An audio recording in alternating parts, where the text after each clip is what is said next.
शाम हिजरत की शब अपने बिस्तर पर मौलाए कायनात सैयदुस सादात इमामुल मशारिक वल मगारिब हल्लाल मुश्किलात वल नवाइब अखी रसूल व ज़ौजुल बतूल अबुल आइम्मा सैयदना अली इब्न अबू तालिब करमल्लाहु ताला वजहुल करीम को अपने बिस्तर पर सुलाते हैं और सुला कर कहते हैं, अली सुबह उठना और जो अमानत जिसको देनी है फुला फुला फुला को सबको उसको उसकी अमानत सौंपना और फुला मुकाम पर आकर हमसे मुलाकात करना।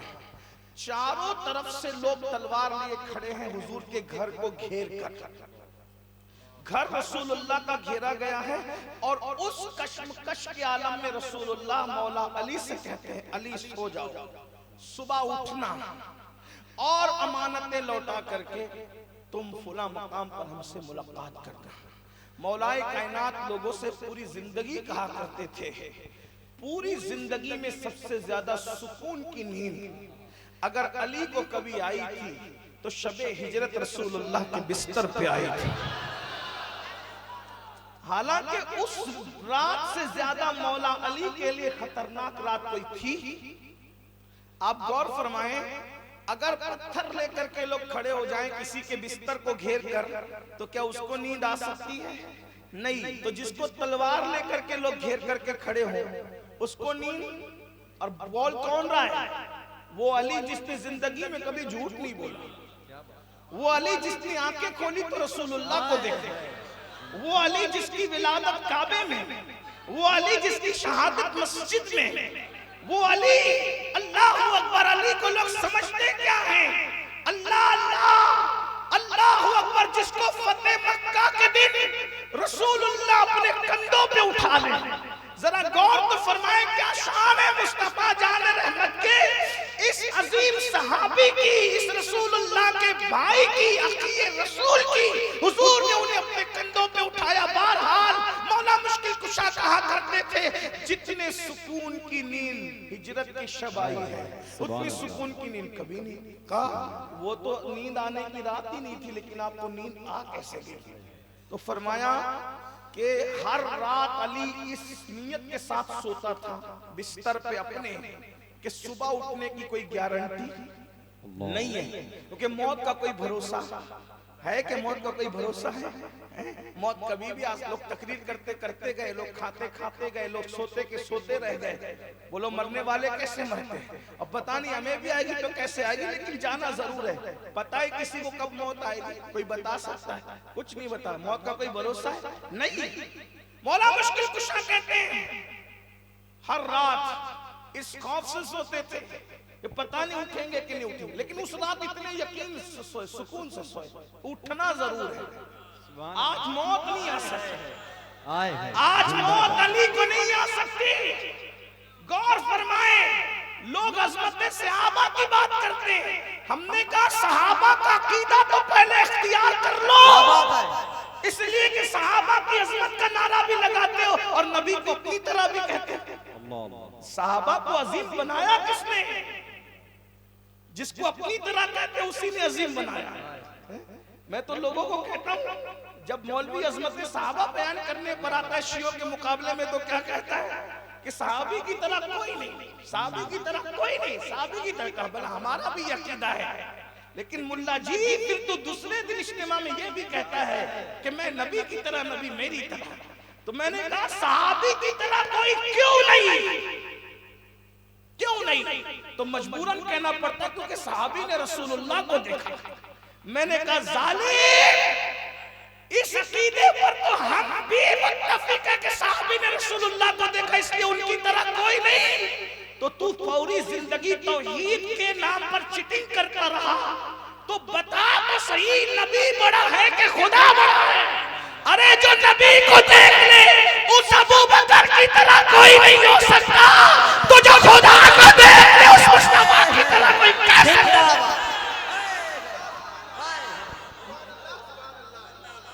तुम तो तौहीद की बात ज्यादा करते हो ना, लेकिन ये तो बताओ जो नबी को देख ले वो सहाबी बन, और खुदा को जिसने देखा वो सिर्फ एक है। खुदा को देखने वाला सिर्फ एक है, बल्कि देखने की तमन्ना करने वाले कर चुके और लन तरानी भी सुन चुके, मगर देखने वाला एक ही है जिसकी शान मेरा इमाम यूं बयान करता है, किसको देखा ये मूसा से पूछे कोई, आंख वालों की हिम्मत पे लाखों सलाम, वही है अव्वल, वही है आखिर, वही है जाहिर, वही है बातिन, उसी के जलवे, उसी से मिलने, उसी से उसकी तरफ। नारे तकबीर, नारे रिसालत, मज़हब इस्लाम, कानून इस्लाम, अज़मत रसूल अकरम, फैज़ान गौसे आज़म, फैज़ान सरकार मिल्लत, फैज़ान मुजाहिद मिल्लत, नारे तकबीर। तवज्जो फरमाएं, गौर फरमाएं। बहरहाल क्या कर रहा था कि सैयदना मौला मुश्किल कुशा ने इरशाद फरमाया, जितने सुकून से मैं हिजरत के शब सोया हूं उतने सुकून से कोई रात। क्यों? इसलिए कि मुझे यकीन था मौत नहीं आएगी। सहाबी का अकीदा क्या है? सहाबी का अकीदा क्या है? सहाबी का अकीदा ये है, बल्कि ये भी बात कह दूं कि सहाबी का भी और अहले बैत का भी अकीदा ये है कि नबी मुख्तारे कुल हैं, जिसको जो चाहे अता। ये और बात है कि इस अकीदे की तर्जुमानी बरेली से हुई है, ये और बात है। अकीदा तो दोनों का वही है कि नबी मुख्तारे कुल हैं, जिसको जो चाहे अता कर दे। अल्लाह अकबर। बल्कि आगे बढ़ के ये भी कहा हुजूर ताज शरिया ने कि जहां में उनकी चलती है वो दम में क्या से क्या कर दे, वो जब चाहे जिसे चाहे उसे फरमा रवा, वो जब चाहे जिसे चाहे, जब चाहे जिसे चाहे, जब चाहे जिसे चाहे उसे फरमा रवा कर दे। अल्लाह अकबर। नबी मुख्तार कुल हैं, जिसको जो चाहे अता। तो मौला मुश्किल कुशा कहते आज रात मौत नहीं आएगी। क्यों नहीं आएगी? यकीन, यकीन, तवज्जो करना, यकीन। क्या यकीन? कि रसूलुल्लाह ने फरमाया अली सुबह उठना।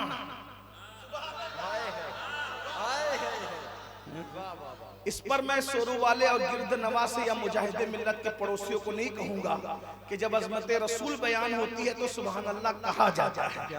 ये नहीं कहूंगा, ये तो आपके इश्क पर है कि मुजाहिदे मिल्लत का असर बाकी रहा या आप उससे भी दूर हो गए। अरे मुजाहिदे मिल्लत तो वो थे कि जब जिक्र रसूल आता तो आके सावन भादों की तरह बरसने लगते। ये और बात है कि मुजाहिदे मिल्लत का नाम बाकी रहा, मुजाहिदे मिल्लत का किरदार खत्म हो रहा है। तवज्जो फरमाए। बहरहाल जो नबी के नाम पे बोल ना सके वो नबी के नाम पे कुछ क्या दे सकेगा? लोग कहते जान दे देंगे, मैंने कहा ज़बान तो हिला, जान देना बात की बात। तवज्जो फरमाए। मौला मुश्किल कुशा क्या कह रहे हैं? आज रात मौत नहीं आ सकती, क्योंकि रसूलुल्लाह ने फरमाया अली सुबह उठना। तो गोया नबी कह रहे सुबह उठना, मतलब ये है कि निज़ाम कायनात बदल सकता है मगर अली को मौत नहीं आ सकती, क्योंकि सुबह उठने की गारंटी ज़बान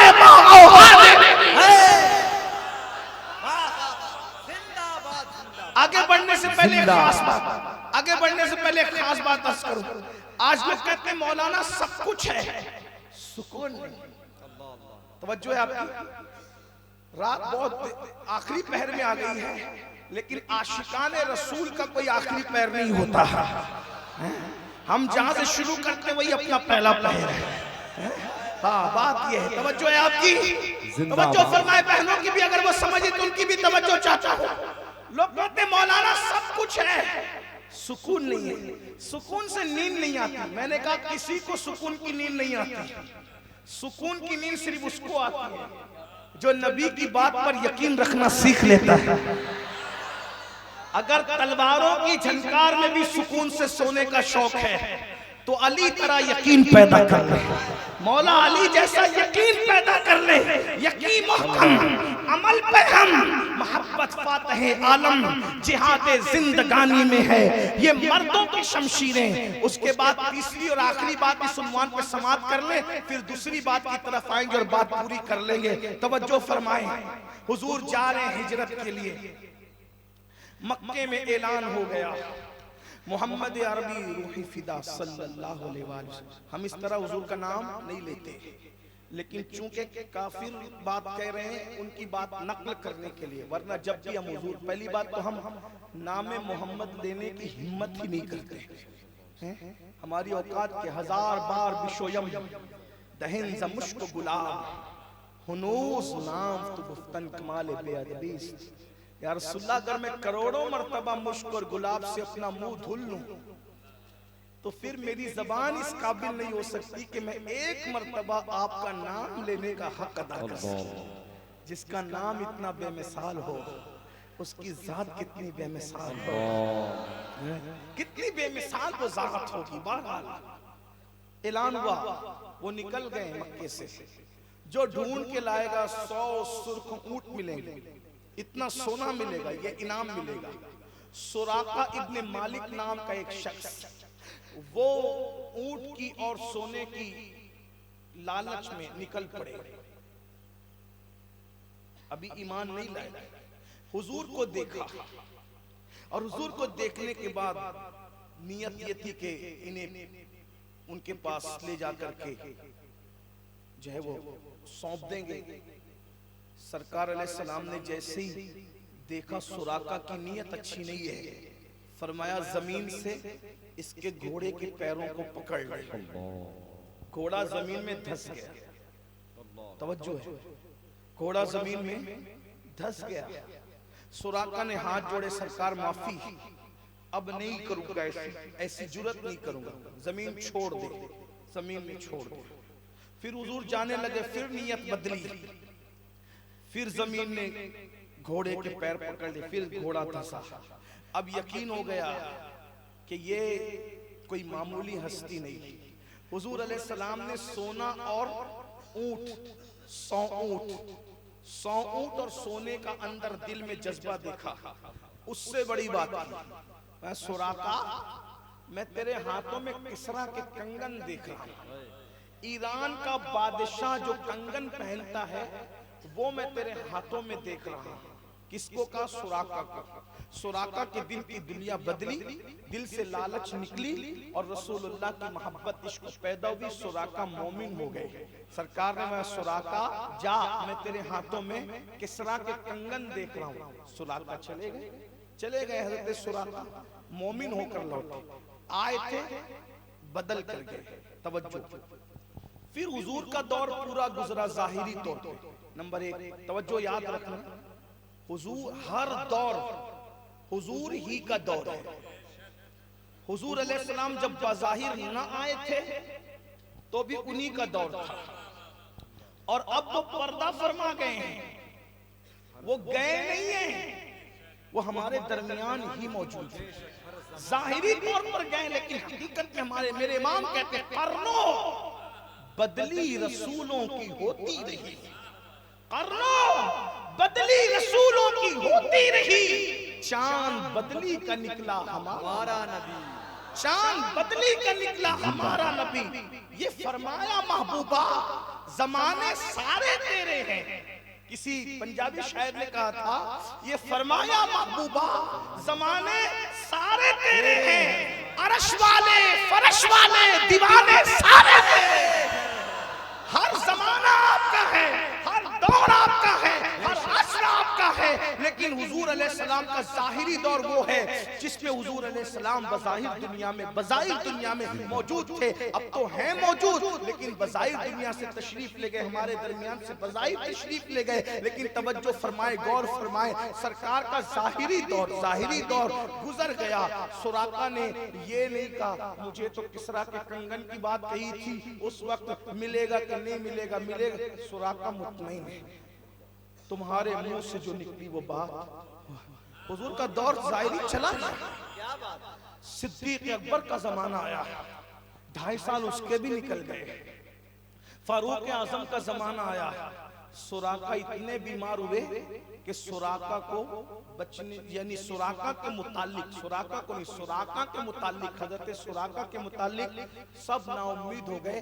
हजरत फारूक आजम का दौरे खिलाफत था, अमीरुल मोमिनीन इयादत के लिए आए, बैठे, सर पे हाथ रखा, शफकत से कहा मेरे नबी के चहीते ये बता तुझ पे कर्ज कितना है, कर्जा अदा कर दिया जाए, तेरी ख्वाहिशात क्या है बयान कर दे ताकि पूरी कर दी जाए। सुराका में हिम्मत नहीं थी, ताकत नहीं थी, कमजोर हो चुके थे, बीमारी ने तोड़ दिया था, फिर भी पूरी कुव्वत समेट कर बैठ गए। फारूक आजम की आंखों में आंखें डाल के कहा आप यही सोच रहे कि मैं मर जाऊंगा? हाँ मेरे भाई, हाँ मेरे भाई, तेरी जाहिरी कैफियत तो यही बता रही है कि अब तू ज्यादा दिन तक मेरा भाई दुनिया में नहीं रहेगा। सत्य सुराका ने कहा उमर सुन लीजिए, अमीरुल मोमिनीन, अमीरुल मोमिनीन सुन लीजिए कि इंशाअल्लाह मुझे मौत नहीं आएगी, मैं मरने वाला नहीं हूं। अभी कोई आखिरी ख्वाहिश की बात ना करे, कोई वसीयत की बात ना करे, मरने वाले वसीयत किया करते हैं, मैं नहीं मरूंगा। फारूक आजम जिसने रसूलुल्लाह से तौहीद सीखी हो, सूरह लुकमान की तफसीर रसूलुल्लाह से पढ़ी हो, तो कहने लगे इतने यकीन से कह रहे हो कि तुम्हें मौत नहीं आएगी? उमर अपनी जात पर नहीं, नबी की बात पर यकीन है, क्योंकि रसूलुल्लाह ने फरमाया था सुराका मैं तेरे हाथों में किसरा के कंगन देख रहा हूँ, अमीरुल मोमिनीन जब तक के मेरे हाथों में किसरा के कंगन नहीं आ जाते मुझे मौत नहीं आ सकती। और दुनिया ने देखा सुराका बीमारी से अच्छे हुए, अच्छे होने के बाद फिर ईरान फतेह हुआ, और ईरान फतेह होने के बाद जब माले गनीमत आया तो लोग हैरत में डूबे थे, लोग हैरत में डूबे थे। हो क्या गया कि फारूक आजम मस्जिद नबवी के अंदर जो माले गनीमत का ढेर लगा है उसके इर्द गिर्द चक्कर लगा रहे हैं। इस तरह फारूक आजम ने गनीमत के गिर्द कभी चक्कर नहीं लगाया। तो लोगों ने पूछा अमीरुल मोमिनीन क्या ढूंढ रहे हैं? फरमाया किसरा के कंगन ढूंढ रहा हूं, क्योंकि रसूलुल्लाह ने सुराका से वादा किया था कि तेरे हाथ में किसरा के कंगन देख रहा हूं। तो माले गनीमत में जरूर वो कंगन आए हैं, क्योंकि रसूलुल्लाह ने फरमाया। और जब तलाश किया तो वो कंगन सोने के मिल भी गए। सोना मर्दों पे हराम है। फारूक आजम ने वो किसरा के कंगन उठाए और उठाकर अपने हाथों से हजरत सुराका को पहनाया। अल्लाह अकबर। सुराका कहने लगे अब तक जिंदगी की जमानत थी, अब जिंदगी की जमानत खत्म हो चुकी है।